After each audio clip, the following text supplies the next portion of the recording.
So now we're going to jump right into how we turned ULA around and transformed it into a different company, really. Go to the next slide, please. So I thought I'd start with where it was when I showed up. I came here in 2014, halfway through the year in August.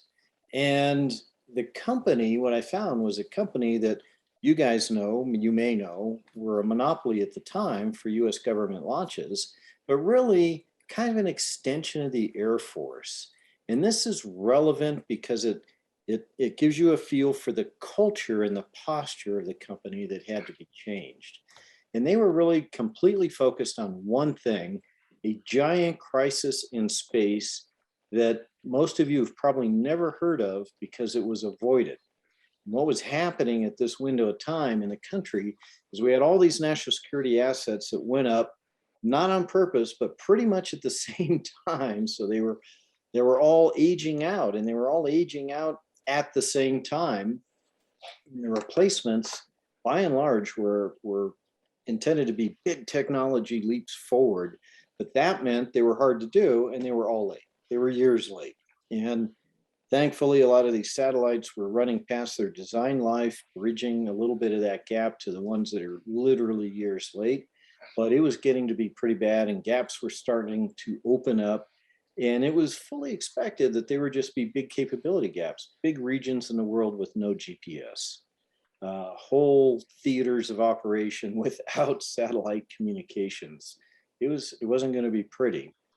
And then to make it a perfect storm, there had been a commercial launch market, and it was supposed to take off. And there were exactly two US domestic providers, Boeing and Lockheed, and that market collapsed. The whole thing fell apart. And Boeing and Lockheed were taping $20 and $50 million checks to the sides of rockets. And what I mean by that is they were taking a loss on every launch, a substantial loss. And they were kind of under a lot of pressure to just exit, to just get out. And so the government kind of got involved, and ULA was created, standalone, separate company in 2006 with this express mission of preserving the United States access to space, because we weren't going to have it. We weren't actually going to be able to get to space. So that dictated the entire structure and culture of this company. Reliable, Greg mentioned it. When I got here, we had 84 in a row, had never lost one. Got quite a few more now. And on time, always on time, very flexible. Whatever satellite showed up, because they were all late and showing up in weird orders, we could reconfigure the rocket almost in real time and fly them. But ULA wasn't cheap. ULA was expensive to do all of that. And having a real hard time getting its head around the fact that things had changed and there was now a competitive environment. They couldn't take SpaceX seriously as a company. They certainly couldn't take them seriously as a competitor, and they were just generally in a state of denial. And so here we have this new launch company emerging, well-funded and very litigious. And in the process of actually suing the United States Air Force to break our contract that we were performing to, and then go compete missions individually. It was a block of missions before, because there were economies of scale to be gained that way, but they wanted to compete them one at a time. And this is the little sub bullet is kind of the two heads of that coin. They could fly almost half the missions. They couldn't fly them all, but they could fly 4 of the 9 types. And therefore they want to compete one at a time so they could cherry pick the ones they could actually perform. And by the way, a couple of weeks before I showed up, Atlas was actually banned by law. In the FY 2015 National Defense Authorization Bill, which is passed in 2014, of course, Senator McCain on the Senate Armed Services Committee, author of the bill, contributor to the bill, but author of this clause, had successfully passed it, and it simply outlawed Atlas via the RD-180. Yeah, go ahead. This is Greg. I want to comment there. Some apologies to you, but I actually worked with Senator McCain on that. I was an advocate. Oh, gosh, I Greg. want to be clear, it wasn't because I was defending your competitors, but because I could see the declining relationship with Russia, the Russia that we had started to work with in the late 1990s on ISS and other space programs was not the Russia we were seeing in the 2010s. And I felt it would get to the position where we might be on the brink of war, which sadly I think we are right now. And I felt it was important we get out of that. It had nothing to do with the great work ULA was doing, but I did feel we had to get out of that dependency. Well, Greg, I actually don't hold it against you because I agree. What he didn't mention, class, is that Russia had just invaded Crimea, and this was really a response to that. It was pretty clear that the relationship was heading in the wrong direction, and we didn't want to be dependent on them anymore. We had RD-180s because we've been asked to use them to keep the Russian rocket scientists from wandering off to North Korea and Iran after the Cold War. But now times have changed. And I was actually on board with that. What I was never on board and could never help the senator understand is how long it takes to develop a rocket or a rocket engine. And I thought I knew something about it, but strangely, Senator McCain believed he did as well. Pilots never get it, do they, Tory? And so with that law, the way it was written at that time, in the senator's interpretation of his law, we were done. We were basically going to be done in 2017. About 5 years ago, ULA would have closed its doors because this did not allow us enough time to replace it, but it stopped it. So that's kind of where we were. It was a rough first day at work. All right, go to the next slide. All right, so I'm waiting for it to flip, but let me start talking. There it is. So yes, so that was a rough environment, but I thought I'd dwell a little bit on the specific challenges. As I alluded to earlier, ULA was structured to support national security, top to bottom. And some of the things that were in that were this next bullet here: all mission types, rare, exotic, theoretical things the Air Force might have to fly someday were actually in our catalog with rockets fully designed, qualified, built, basically ready to go, being maintained just in case they might ever need a rocket like that. And we had several configurations that had never been ordered, never were going to be ordered, but we were ready to go just in case, because that was the posture and the mentality of the company. We had multiple redundant families of rockets. There were 4 families: Delta II, Delta IV medium, Delta IV heavy, and the Atlas V. And this was about another both policy and law called assured access, which is countries got to have 2 ways to get to space. What if the rocket line has a critical flaw, or you blow up a pad or something? You got to still be able to fly. So we literally had redundant product lines, and all of that was top priority. And to be perfectly honest with you guys, the lowest possible price was a lower priority. It was barely on the priority list. It was all about assured access.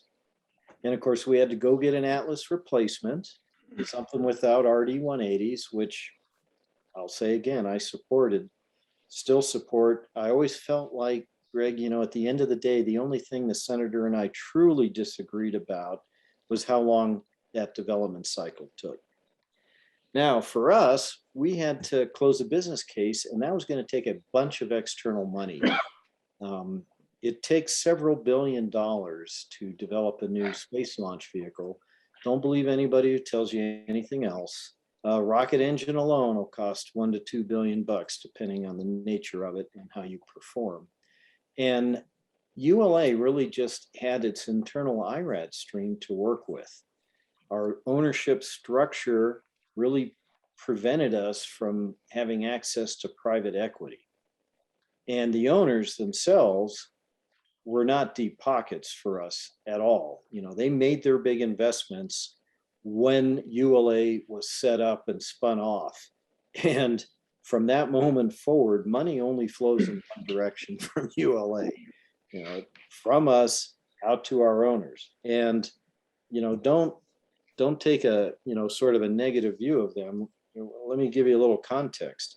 The Delta IV will never clear the initial investment Boeing put in it. I will fly the last Delta IV heavies and they still will not have gotten their money back. And at the time I came in 2014, Atlas hadn't broken even yet. So in this challenging environment, they're not going to pour in billions more. I mean, they've been years still trying to clear the initial money they spent on developing those products. And of course, contrasting that to the fellow I'm competing with, they had lots of access to the capital markets. And in fact, to this day, they pull in a couple of $2 billion a year, every year of external investment. So that's a huge advantage that we didn't enjoy. And it was pretty clear to us that the alternative to being able to make our business case close was just simply harvest. And that meant, yep, we're going to close in 2017. We know we're closing, and we're going to harvest as much cash out as we can so that the owners are not in as deep a hole as they could have been, and that's it. We close the doors. Oh, and by the way, we had to overcome the most powerful man in the United States Congress at the time and change his law to give us more time. All right, go to the next slide, please, and let's start talking about how. Oh, I guess I should mention this. They'll teach in business school that when a business hits a major environmental disruption, they pretty much always go broke. It's greater than 90% if you read the studies. A lot of good stuff out of Harvard, by the way. And I didn't share this with my team at the time. I felt confident that we could do this. And I didn't, this was not something else they needed on their plate. All right, go to the next slide. All right, we'll start with strategy. Now, strategy's got to be simple. It is literally, our strategy was this simple. I showed it every time I had more than 10 people together for any kind of meeting, because you need people to have it in the back of their mind constantly, so they're working towards it, which, by the way, is why it has to be literally this simple, so they can hold it in their head. We were going to drive out cost because, yeah, we had a great performance, great capabilities. Some of those capabilities remain unique today, believe it or not. But they were only worth so much money. People will pay more to get more, but only so much. So we had to drive a lot of cost out, and we couldn't break it, could not break this mission success record, because that was one of our, in fact, one might say our primary differentiator in the marketplace, not to mention the importance of the missions we flew. They really did matter. So it's a business, but it's more than a business. We also had to get this product line positioned to what the market really needed. I mean, theoretical missions with rockets and multiple families and redundant capabilities. We weren't being asked to do that anymore. We needed to stop doing it. And then this next one, commercial pricing, is a nice way of saying fixed price, everything fixed price. We had a mixture of cost reimbursable contracts and fixed price contracts, and we needed to just go all fixed price in this environment, partly because the accounting is less expensive, and partly because that was the standard that our competitor would set. They didn't have the accounting systems, still don't, that could support the disclosures required for cost reimbursable. So they said to the government, hey, I'm going to be cheap, but I'm going to be fixed price, and you can't look under the hood. We had to be able to do the same thing. And then last but not least, you got to fight. You can't just sit back and be on the defensive all the time. You got to come at this aggressively, and you got to put your competitor back on their heels sometimes, because it's not enough to pursue your own strategy ever. You must also disrupt their strategy. They cannot be free to do as they will in the competitive battlefield. You've got to take some energy out to make them work and replan and think hard about what to do. So that was the strategy. The next slide takes that down to the actual steps. That's the what, here's the how. Go to the next one, please, Maddie. Thank you. All right, these are the steps to transformation nirvana. The first thing I did was to lay off 40% of my executives. We needed to flatten our organization and empower our managers and really wipe away a lot of bureaucracy while collapsing the spans. Time really is money. The longer it takes you to get things done, make decisions, build your product, the more that product costs. Now, some of you might think, well, if I were a manager, I'd love being empowered. You know, darn that bureaucracy. Give me more power and authority to get things done. With that empowerment comes accountability. And in an organization structured the way this was, you know, it sounded good at first, but believe it or not, there was a tremendous amount of resistance from these managers. They did not want to be empowered. They very much liked the warm safety blanket of people above approving or making decisions and committees around them in a bureaucracy distributing that responsibility so that no one person was really on the hook. That was a big cultural thing, believe it or not, just actually saying, okay, you're empowered now. And they said, no, I don't want to be empowered. I really don't. You know, innovation, people were creative, but their creativity was all channeled at how can we have perfect reliability? How can we be even more flexible? How can we drive risk out of this stuff? The idea of taking risks with technology to do new things, that was kind of foreboding. So we had to shake that up. The strategic partnerships, that's a lot about the capital problem I discussed earlier. My supply chain needed to invest in my business because I didn't have enough money to do it myself and I couldn't go to the equity markets. And so we took our big suppliers and said, all right, you're now strategic partners. We're going to give you a bigger piece of our pie. We're going to wipe out other suppliers that you were sharing product types with. You got them all. Sound good? And they went, yeah, sounds great.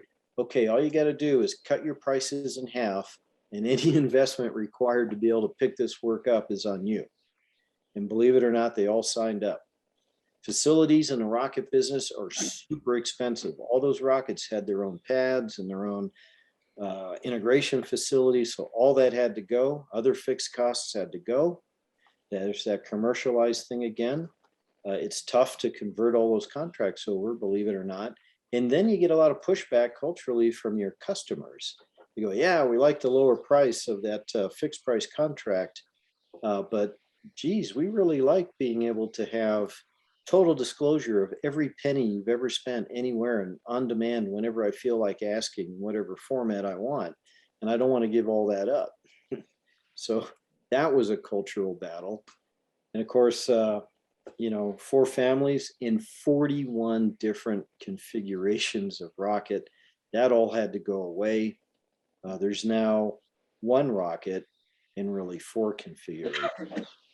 So that's an order of magnitude with new capabilities, by the way. We're not going to talk about that here, but you can't be static and just be less expensive. You also got to keep moving your differentiators.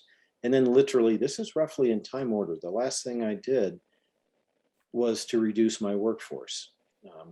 You know, we cut the workforce by 30%. We've grown back part of that way, but you know, sometimes you have to cut in order to then grow. And this was one of those times. That was pretty hard too. We deeply valued our technical expertise in our senior folks. And when I got to ULA, it was kind of a weird thing in that we essentially had 0 attrition. No one left ULA. And to actually lay people off was a shock to the system. And how will we ever survive without Dr. So-and-so, the world's expert on whatever cryogenic technology? So that was that was pretty tough too. All right, so we did all those things. That's why there's check marks there. Go to the next slide, please. And we'll see how this turned out. All right, so where are we today? I did actually cut the price of Atlas Launch Services in half, and I've sold it out. All the Atlases are sold. There aren't any remaining to sell. We did change the law. McCain fought us tooth and nail. I mean, tooth and nail, all the way down to a floor vote where he went to the mat and lost, and lost prestige. It was hard. We didn't want to do it that way. That's what it took, because even after the first softening of the law, he just kept coming back at us. He was really, really determined about this. We have been competing now for 4 years, 5 years with SpaceX. They did prevail in their legal challenges, and the missions between then and the new block buy that we competed for, that I'll talk about in a minute, we're all done one at a time. And we roughly split the market, the government market, between us 50-50. And that's a good thing. It means we can compete, they can compete, the taxpayer wins. It's actually how it's supposed to work. It's a healthier marketplace. I have retired the Delta II, the Delta Medium. I only got 3 heavies left. And like I said, Atlas is all sold out and will be gone in just a handful of years. Vulcan is the replacement. We're going to fly this year. I've sold about 3 dozen Vulcan missions already before I've even flown any. And I used it to compete for this national security space block buy that's called Phase 2. I competed against SpaceX and Northrop Grumman and Blue Origin. We beat all of them. We came in first place. I was shooting for best value, which meant I would cost more, but I'd deliver more, and that difference would be worth the price. I was surprised that we actually came in at lowest price also. And what that meant was that there would be 2 awards. That's how it was structured. A first place and a second place. We took first place. So we get 60% of the missions, SpaceX gets 40, and the government gets 2 providers, assured access through that, good, much better prices, more capabilities. It was a win-win for everybody. And then we have been back in the commercial marketplace with Atlas. This chart's actually wrong. It's not 17. I've sold 18 Atlas missions since we came through transformation. We sold out the last 9 of them to Amazon, believe it or not. And now we're off competing for Kuiper, which is Amazon's answer to Starlink, if you will. And of course, Vulcan would be our offering. So we survived our disruption in our environment. When I explain it to you this way, I think it's one of those things that says easy and does hard. I hope it's clear what we did, but don't mistake that for it being straightforward. This took incredible determination, intestinal fortitude, constantly communicating with the workforce, working very, very hard to keep them committed. I won't tell you about folks that presented challenges to us, maybe in some other form, but this was not easy. Go to the last slide, please. So what does all that mean? Well, we're a healthy, competitive business. We got a bright future. I have years and years of backlog, many more years of backlog than my owners have, by the way. And I didn't close in 2017. So that's sort of the story. And with that, I'm pretty sure I'm out of charts and I'm available for Q&A. Thank you. Susan? Thank you, Tory. Thank you, Tory. Can you share with us your leadership style? Well, sure. My leadership style is to be first collaborative. I've always felt that a team who is in an environment that is safe for people to ask questions, offer ideas, question each other without it being prejudicial or insulting or threatening, will make better decisions. So I have a senior leadership team. That's what we call ourselves. So the people that report to me, the vice presidents who report to me, think of themselves as a team, even though each of them has a very clear responsibility. Now, having said that, the leader's job is ultimately to bring clarity in a situation that's ambiguous. And trust me, there's a lot of ambiguity here. So that is a lot of what I did so that they could make good decisions. And honestly, there are times when the group can't make a decision, and then the leader needs to step up.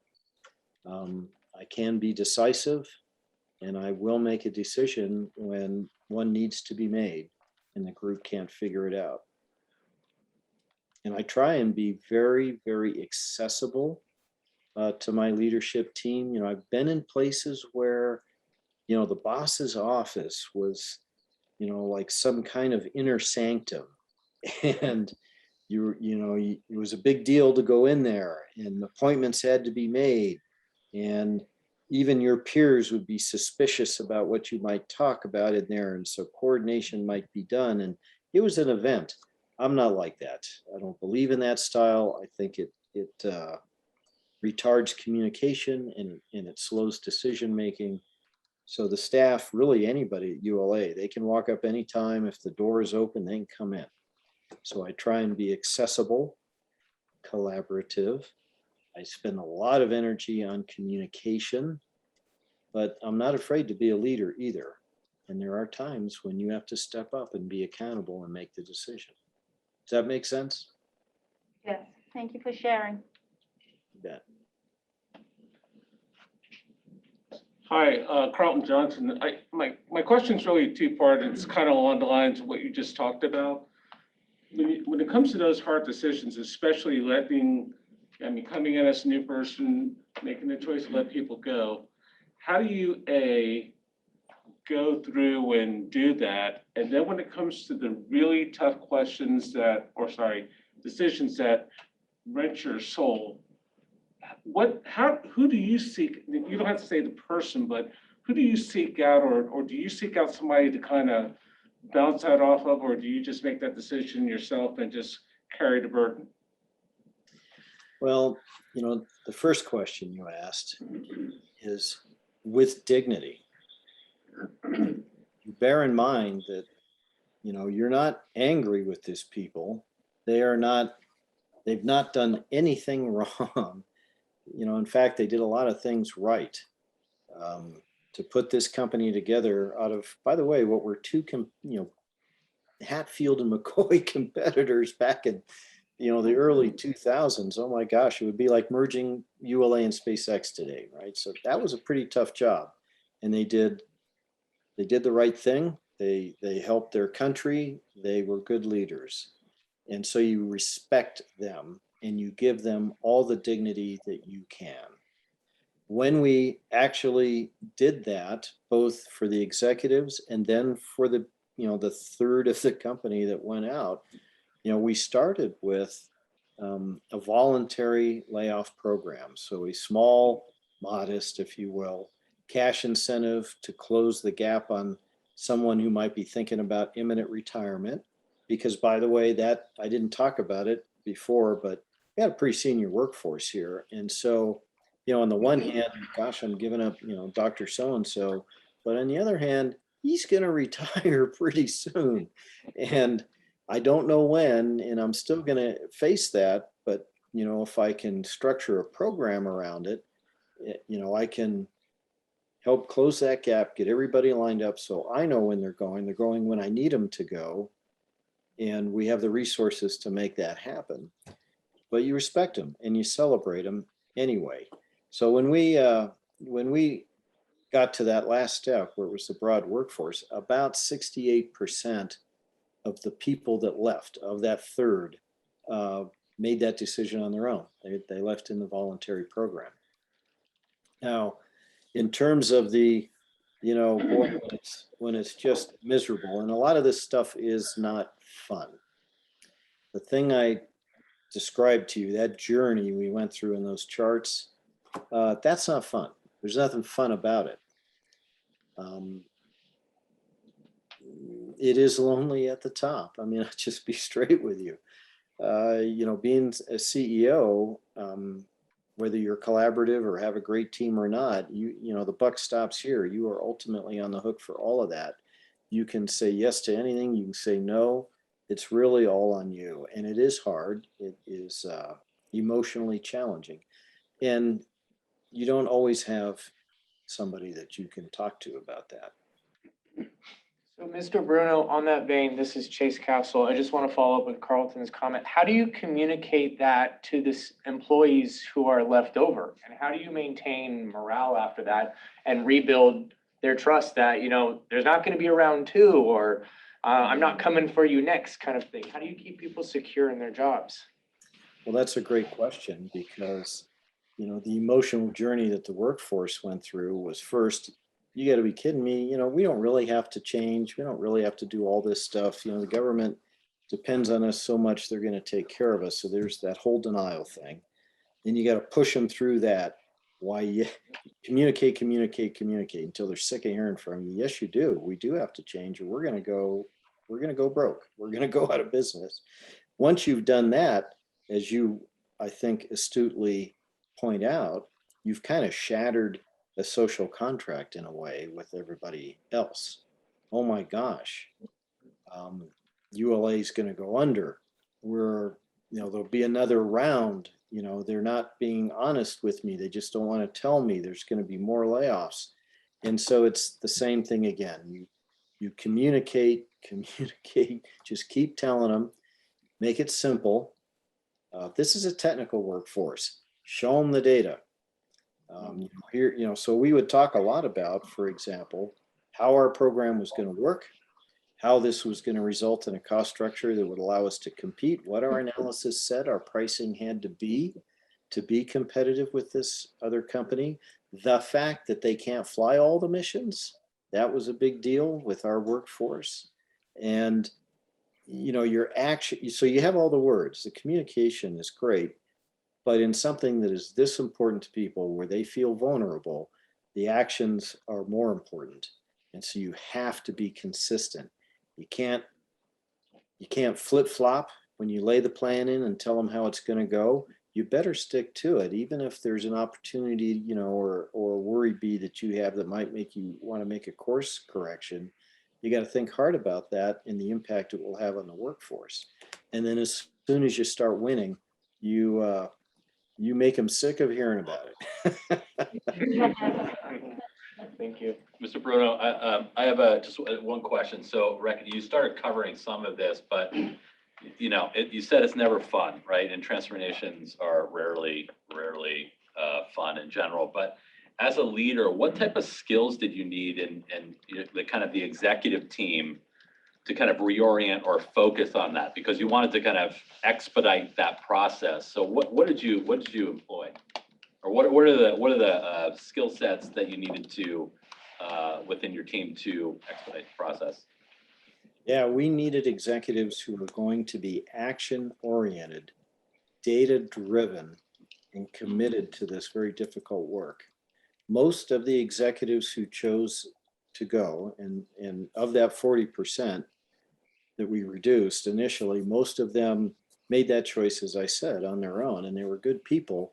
And I would say most of them believed it. They believed, yep, we're in a competitive marketplace. We're going to have to make these gigantic changes.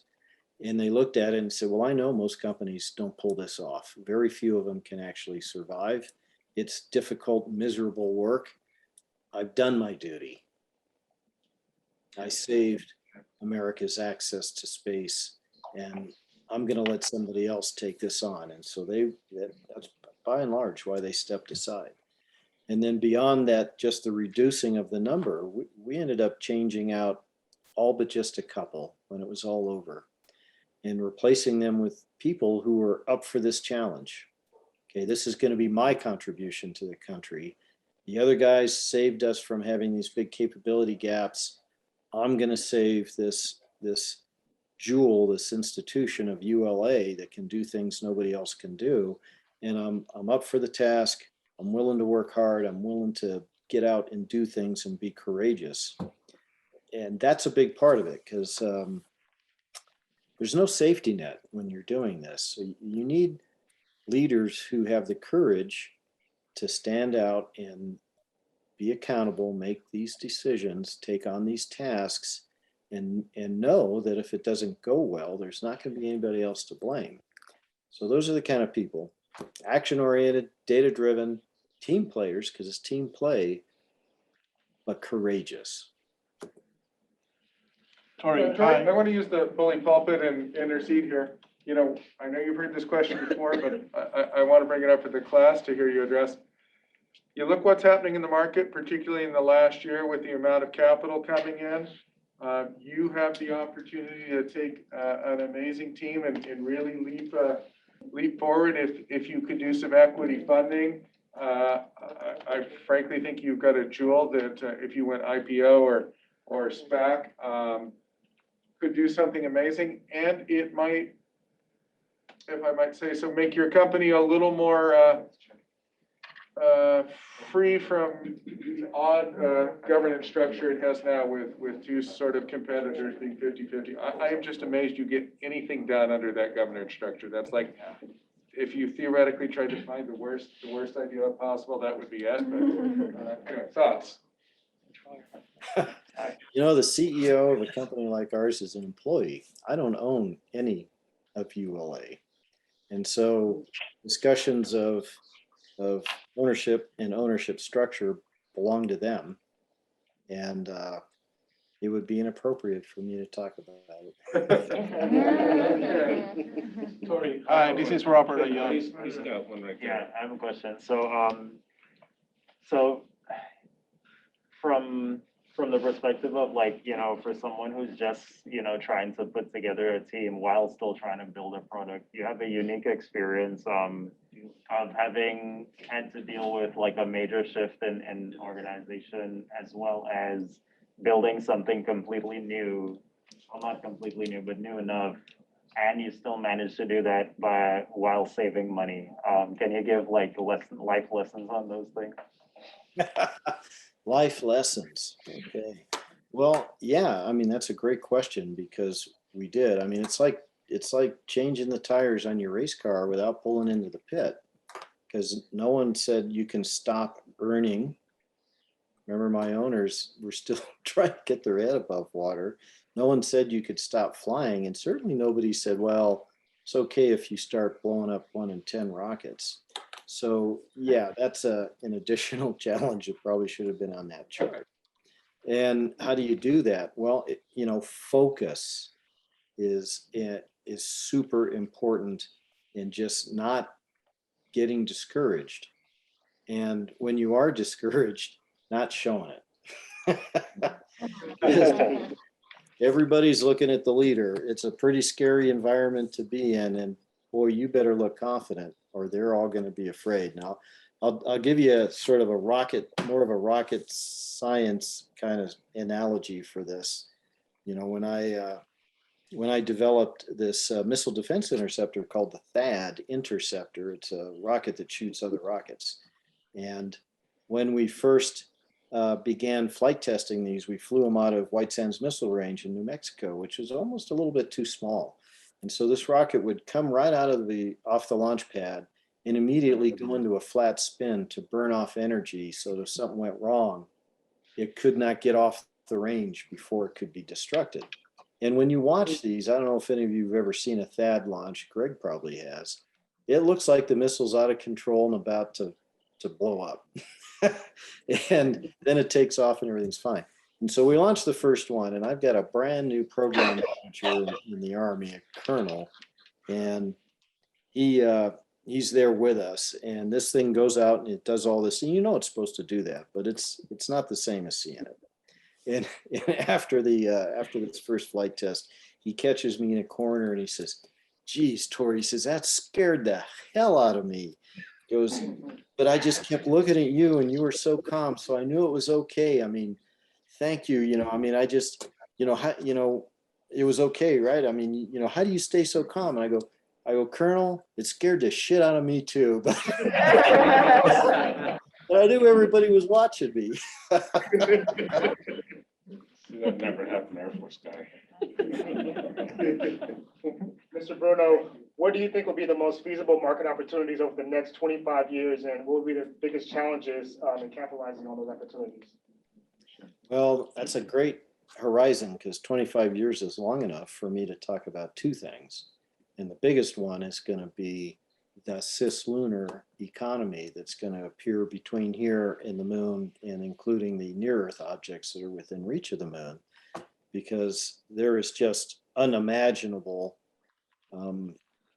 natural resources in that space that with the right transportation system in space, we can tap onto. And it's literally a game changer for the human race. Almost everything that is rare on this planet is only rare because of the way our planet formed. It's not rare out there. And we're talking about a post-scarcity human future where you're not going to be sitting around going, oh my gosh, how do I make my carbon footprint smaller? How do I use less aluminum? How do I use less consumable materials? Because someday we're going to run out and we are all just going to die, because the human race is not going to have the resources to sustain it. It changes that destiny of our species because that material is there in unimaginable abundance. And the means to get to it has also been discovered, which is water on the moon that we make into rocket propellant that we don't have to lift out of the Earth's gravity well. And with the right kind of through space transportation, this is our, and it's going to happen. That's the big challenge and the big opportunity.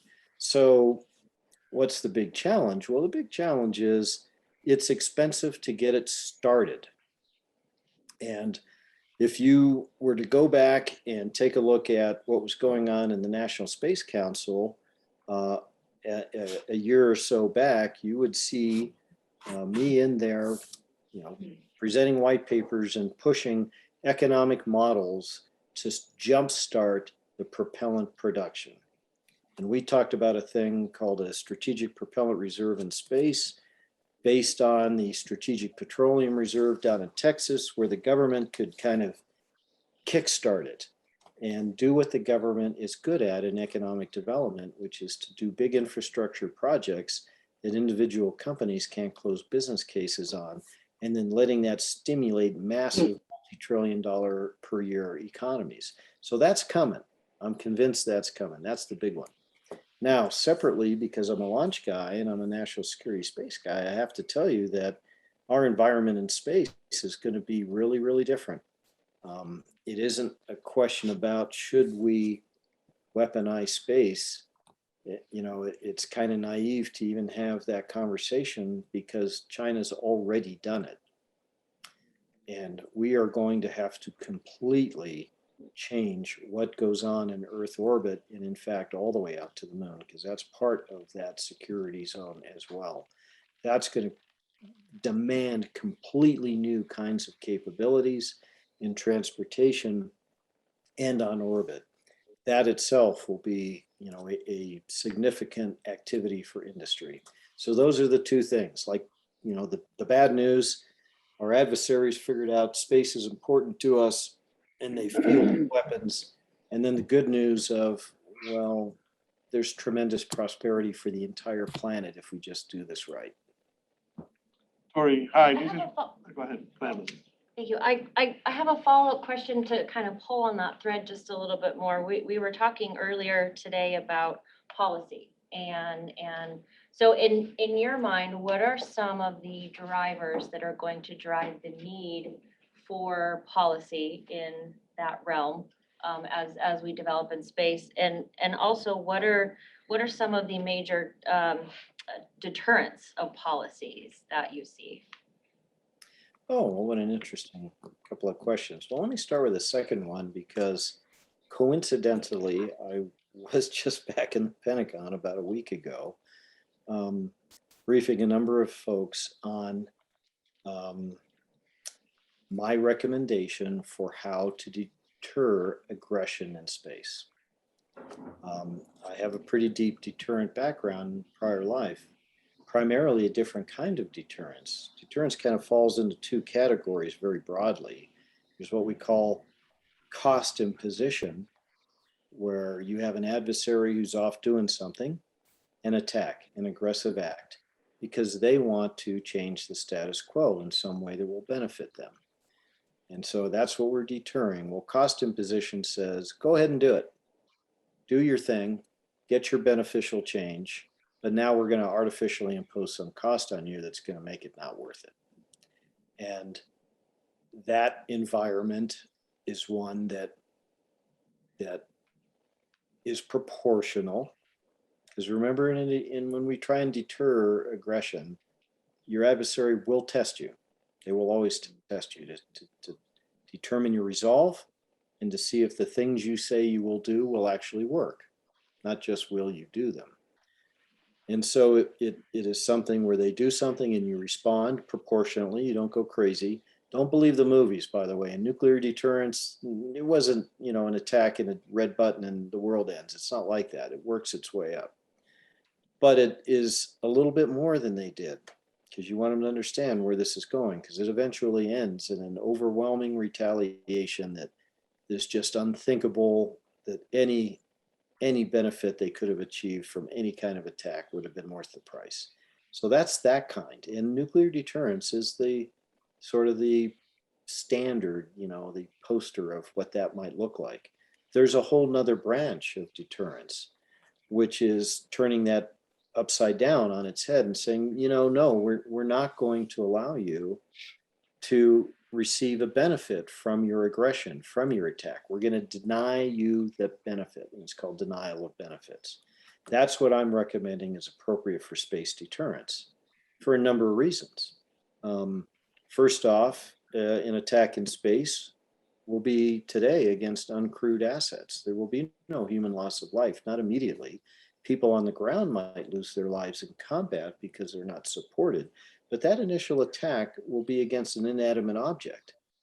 And so a retaliation that is significant, that would involve the potential for lethality, is morally objectionable and not something the American public would understand, and not something that a national command authority would probably ever decide to do. And if you say, well, I'm going to be prepared to retaliate in a way that is substantial but confined to space, well, because of the unique nature of space and the physics of orbiting in space, you're liable to make matters worse for yourself, foul the entire environment. So we're going to stick with denial of benefits. And that means creating a posture where the things the adversary might do are just really not going to work. They're not going to work very well.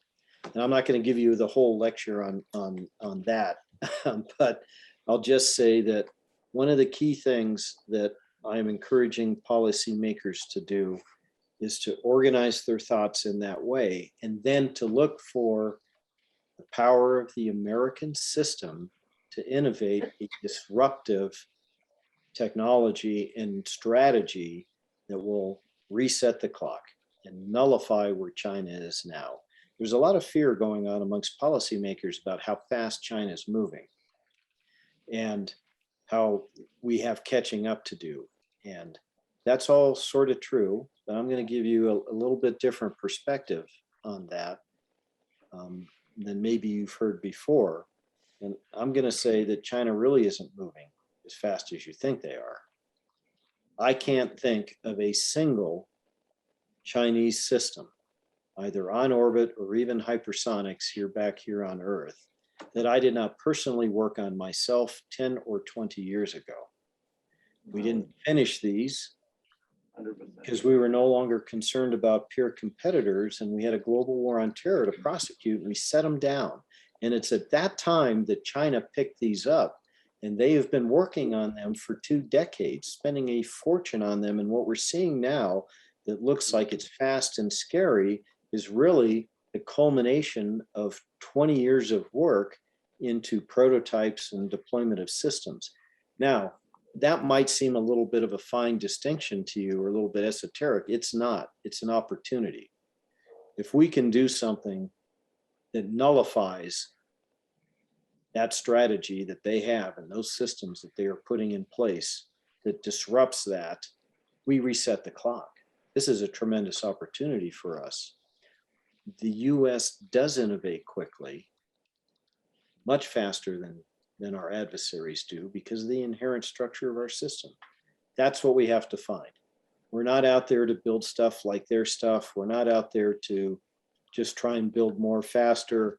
We're not out there to do another procurement and lift like, the one I just won. We need to change this game. we need to transform our posture and disrupt them. Tory, hello, one question. Regarding the future vision that you were sharing about the cislunar economy, the recent passing of Bernard Cotter, the architect of the ULA lunar plan, what can you share us of him as a person? You know, Bernard was a wonderful person.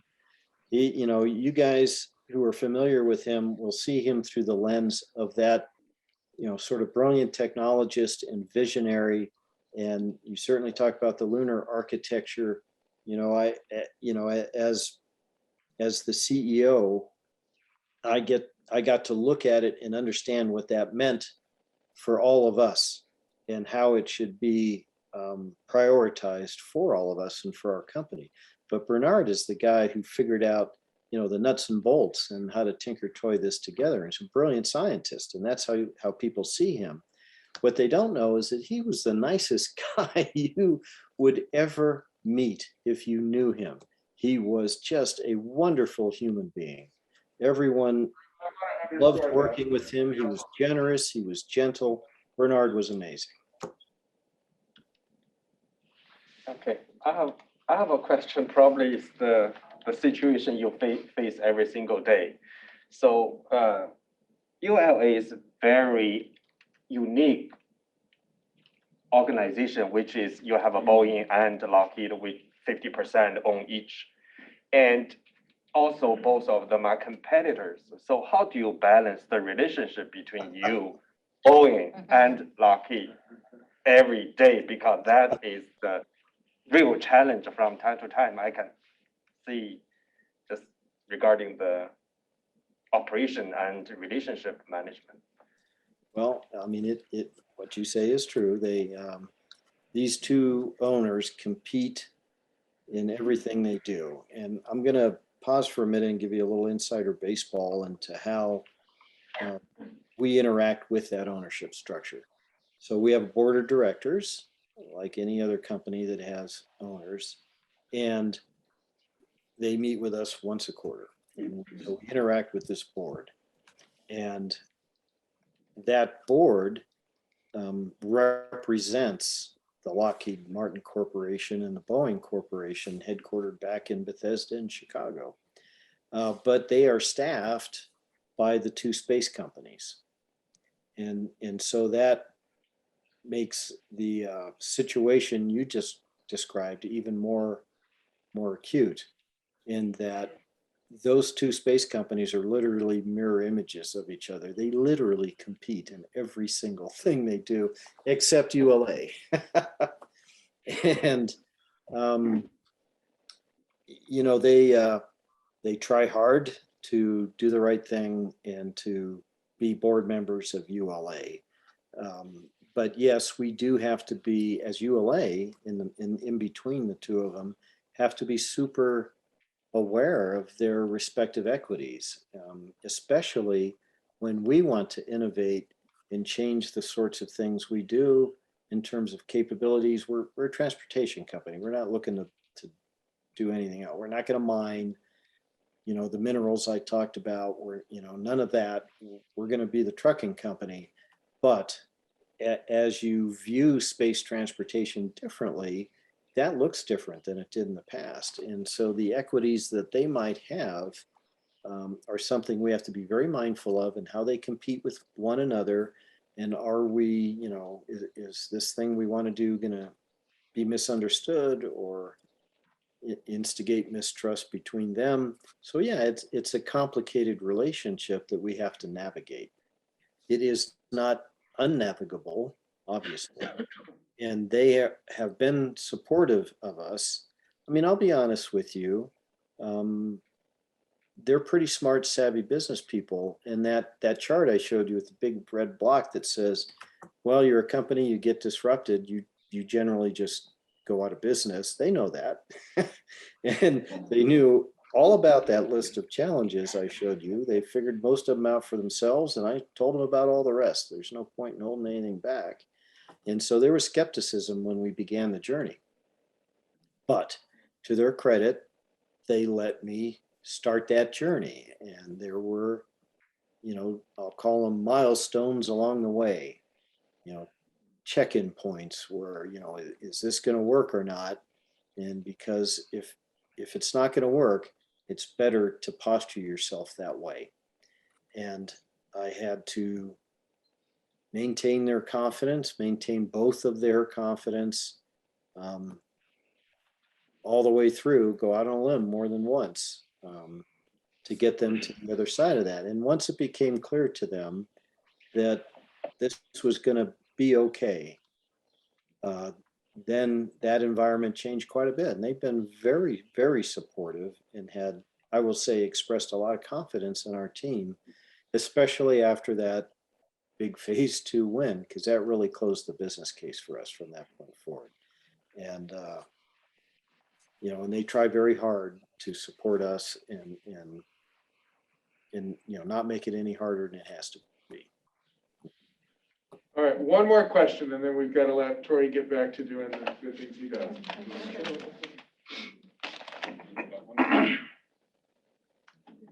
You do? Craig.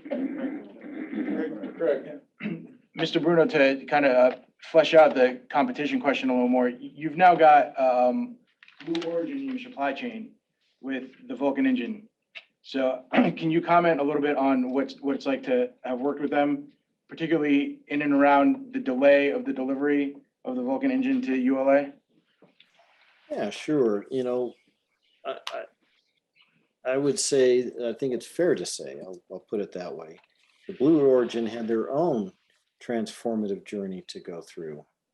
They had been around a long time. Blue Origin's an older company than ULA, believe it or not.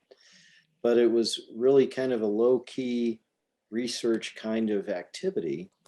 And this full-scale engine development of something like the BE4, catapulted them into the big leagues in terms of being a propulsion house. And then at the same time, they also have their own ambitions with the new Glenn rocket, which has some overlap in our competitive space, but also has really its own thing that it wants to do.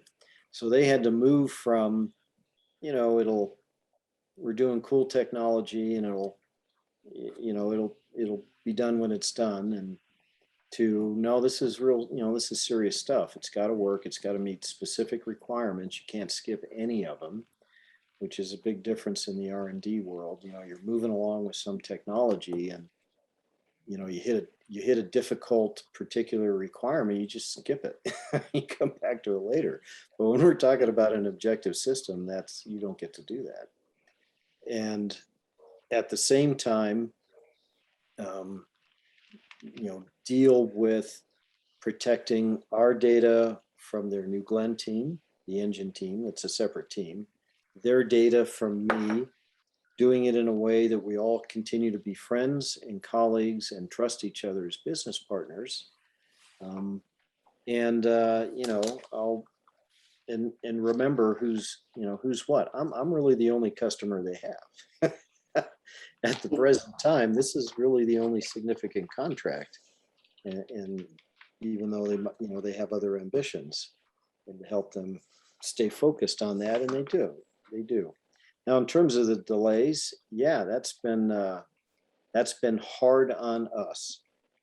Now, big picture, this is the largest successful methane engine ever developed by about a factor of 1,000. Methane engines have been trying to be developed for about 30 years, and all the prior engines have failed, technically. So this wasn't easy. They had a head start on it. That's part of why we picked them. They invested significantly. They are a strategic partner, just like the other guys I told you about. Couldn't have closed my business case without all of my strategic partners investing, which meant I couldn't start business unless my partners did that. And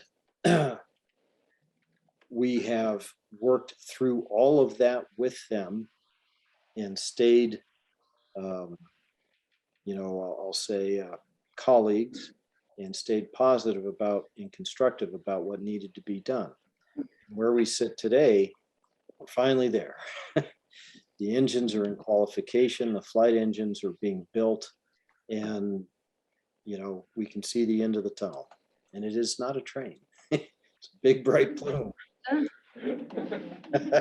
you. Well, thank you so very much, Tory. Jeremy, you heard Tory wants his engines. Jeremy's one of our students who wants to blow. Yes. Mr. Bruno, thank you for making us a better company. We are absolutely customer focused on you. Well, thank you, Jeremy. And I feel that you are. I was just on an all-day review yesterday with your colleagues, and they are professional. They are trying really hard. They have great engine development people. We knew a lot of them. They came out of the, they didn't just OJT this. We had a lot of people coming there from Aerojet Rocketdyne and other historical propulsion companies. And we're almost there. We're almost there. Well, Yep, we are copy going to that. be, we are going to be at the Cape with our whole class the last week of July.